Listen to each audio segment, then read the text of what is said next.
proses pendekatannya itu emang dibuat seakan merasa ya emang kayak friend aja gitu apa kayak ada batasnya gitu sih menurut?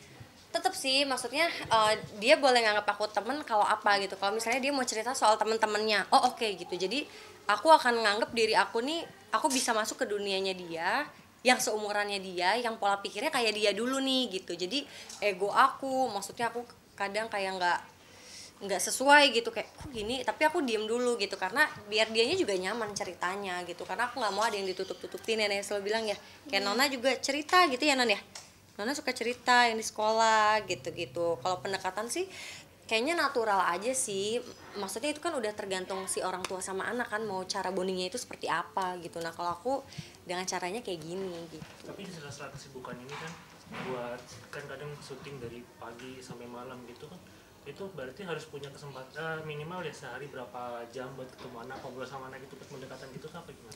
Kalau misalnya sama sekali seharian gak bisa ketemu, aku pasti video call. Aku pasti tanya dia ada PR apa, udah dikerjain apa belum. Nanti aku pulang, aku cek biasanya. Aku cek. Terus aku tanya, udah belum belajar kayak kemarin lagi ulangan gitu ya, kayak lagi unit tes, udah belum belajar, mau aku tes nggak gitu.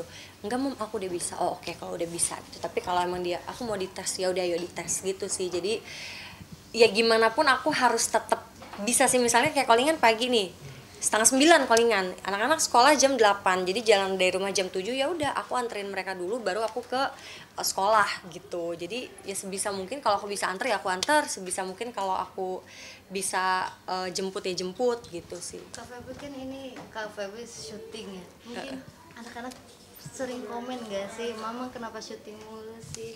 Kalau mama kenapa, karena mereka udah tahu gitu ini kerjaan aku gitu. Mereka sih lebih kayak, Momom bisa nggak aku aja yang kerja, biar momom di rumah aku aja yang syuting, aku aja yang cari uang. Jadi nanti uangnya kakak buat siapa? Ya buat aku katanya, buat momomnya katanya gitu. Sedih gak sih Kak? Sedih lah digituin, maksudnya karena dulu aku gituin mama. Aku dulu kenapa kayak entertain, karena supaya mama nggak kerja gitu. Sekarang tiba-tiba diginiin sama ini nih, dua anak ini, itu jadinya gemes aja gitu. Kalau pulang syuting dipijetin. Mana uangnya? Di transfer di Grand mana ada itu udah masuk ke Grand. Enggak. Tiba-tiba Tuh dompetnya di Mbak. dia tahu udah tahu Kak. Tapi sekarang suka ini nggak sih pilih-pilih job yang emang jadi kayak lebih prioritas karena gitu, kayak pilih-pilih job itu nggak sih? Kalau pilih-pilih job sih karena aku terus-terusan tetap di track ini gitu loh. Jadi ya kalaupun kayak kemarin ada tawaran keluar kota gitu, tapi aku tahu di sana nggak ada sinyal apa segala, wah kayaknya aku tolak dulu deh.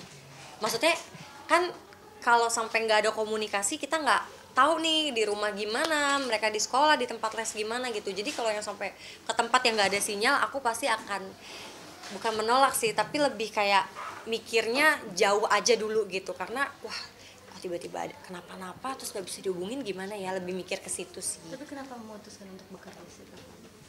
Karena memang dari dulu kan aku lihat mama tuh kerja ya, kayak aku tuh wah kayaknya lihat mama nih capek banget gitu. Makanya aku mutusin di umur aku yang 13 tahun aku ikut audisi pencarian bakat itu, karena dalam pikiran kayak mama nggak usah kerja ya, aku aja yang kerja gitu. Nah ya udah jadi keterusan, jadi wanita pekerja keras cenah, wanita mandiri. Uangnya. Ada Bang. Mama. Ya udah kasih dulu tuh sama Tapi berdua. kalau kerja anak-anak sama siapa sih Kak? Ada mama. Pokoknya kalau selama aku syuting ada mama sih, terus ada Mbak juga yang bantu. Mama anaknya minta uang katanya. Dia mah. Terus selama Tapi ini nggak mau, ya udah. sering dilihat konten bareng, ini apa bentuk quality time kalian Uangnya Kak. sebagai quality time dan biar makin bonding atau gimana nih konten bareng gitu? Kalau ngonten sih sebenarnya kalau ini susah ya diajak ya, kayak kemarin aja. Ini susah banget ya karena mungkin anak laki. Kalau yang ini sih tanpa diminta bisa 10 kali ulang ya gitu. Jadi lucu aja sih, itu ya bentuk quality time juga karena kan ketawa seru gitu bikinnya gitu. Kalau kemarin bikin sama dia itu karena lagi nungguin les, ada jeda 1 jam, kita ke tempat makan sambil nunggu makanan datang. Kakak aku mau bikin ini, ngapain? Udah kakak diam aja, aku bilang gitu. Kamu gak fun nggak ngonten sama mama? Kan nggak kalau kayak gitu. Fun banget. Tapi kenapa jarang mau diajakin nonton sama mama?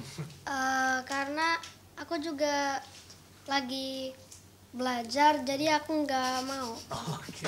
Jadi kadang-kadang kalau dia lagi, kakak tar dulu dong, aku kan lagi ngerjain ini gitu. Kak Fabi mungkin sedikit nih Kak Fabi. Kak Fabi kan biasanya posting sama Ya, Mbak udah keluar.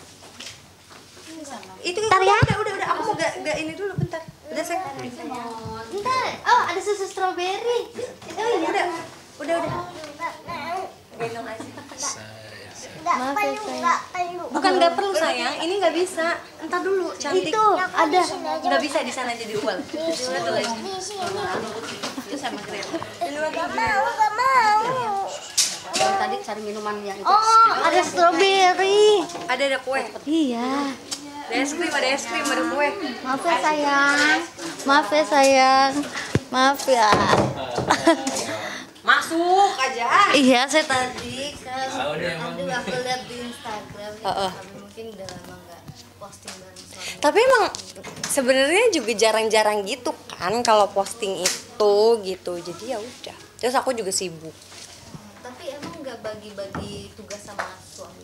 Maksudnya Apa kayak anak yang ngurus kakak, nanti yang kalau kerja biar tugas suami kerja. oh, enggak sih, karena aku dari awal juga nikah juga dia udah tahu, maksudnya kayak kan dia ketemu aku udah kerja nih, jadi jangan jadi penghalang gitu kalau dia nggak ngabarin aku kerja. Mungkin waktu itu juga aku mikir buat nikah gitu, karena aku ada tanggungan pokoknya mama itu kan udah bagian dari aku gitu. Jadi kalau dari hasil dikasih gitu itu rasanya kayak kurang puas. Tapi kalau hasil aku kerja sendiri, hasil keringat sendiri, kayaknya tuh lebih lebih bangga aja gitu ngasih buat mama. Pada kayak apa yang ngedoain, aduh Kak Febi ini kenapa nih, mungkin ada masalah atau gimana? Alhamdulillah netizen baik-baik aja, nggak ada yang komen aneh-aneh gitu. Tadi suami juga nonton nih di kalian di TV ini, terus bilang kangen. Emang udah lama Emang nggak iya? ketemu. Di mana? Di snapgramnya barusan aku lihat sih. Oh iya. Oh iya, aku belum lihat. Oh, katanya. Enggak, karena kebetulan lagi ada pekerjaan di Bali sih. Emang lagi di luar kota juga gitu. Maksudnya kan bolak-balik ke sini kan bukan kayak Jakarta Bandung ya, saya tiket lumayan gitu ya. Jadi untuk bolak-balik agak susah gitu. Berarti baik-baik aja. Iya, harus baik-baik Punya aja. gimana bisa? Izin mempertanyakan soalnya. Harus baik-baik aja lah. Sama siapapun juga harus baik-baik Tadi aja. saya sempat nangis Kak Fabi. Kenapa? Di dalam tadi. Nangis. Ngomongin anak. Oh iya, gitu ngomongin dia. itu. Enggak, yuk kalau udah ngomongin soal anak ya, kayaknya nyes gitu rasanya. Karena perjuangan ngelahirin mereka itu kan dua cerita yang berbeda tuh gitu. Yang satu normal dengan kontraksi yang lama banget gitu, yang satu yang tiba-tiba harus sesar. Ternyata penyembuhan sesar juga nggak segampang itu. Jadi kalau ngelihat mereka sekarang udah besar, udah bisa kayak mama nggak usah kerja, aku aja yang kerja, itu kan jadi kayak aduh udah segede gini ya gitu. Kayaknya baru kemarin nih lahiran gitu, jadi suka emosional aja kalau ngomongin anak. Dan mereka jadi prioritas utama sekarang. Sekarang jadi prioritas utama lah anak-anak. Mama tuh udah pasti jadi prioritas aku sih. Jadi kekuatan kamu juga. Kekuatan aku lah. Jadi bahasa capek tuh hilang gitu kalau lihat anak tidur gitu atau di lokasi di telepon tuh ya jadi semangatnya aku gitu anak-anak. Tapi kalau lagi syuting gini kan anak-anak sama ibunya, kamu kayak sedih nggak sih? Aduh, aku harus kehilangan momen-momen berharga. Nah untungnya mama tuh si kameramen banget gitu ya, jadi semua momen tuh bener-bener dipasang di status. Pokoknya kalau mama nggak gini aku tinggal lihat statusnya aja, status WA-nya ada udah pasti gitu. Jadi terus CCTV juga di rumah aku pasang, jadi aku bisa ngecekin anak-anak lagi apa, lagi ngapain, itu bisa aku cekin semua. Itu salah satu bentuk aku nggak mau kehilangan momen anak tuh kayak gitulah, aku pasangin CCTV jadi aku bisa lihat di kamar 1, kamar 2, di kamar di bawah gitu. Jadi aku pasangin aja semua. Kepo sih. Nah, Kak Fabi juga apa? Panjang ya ibu. Iya nih. Makasih. Iya nih, Kak Fabi mungkin berarti lagi LDRan sama suami. Iya, masuk terus. lagi jauh. Sejak kapan mengingat? Enggak sih, kalau ke Balinya mah baru awal Januari lah. Tapi kan kebetulan mama sama adiknya juga di sana kan, jadi ya udah gitu.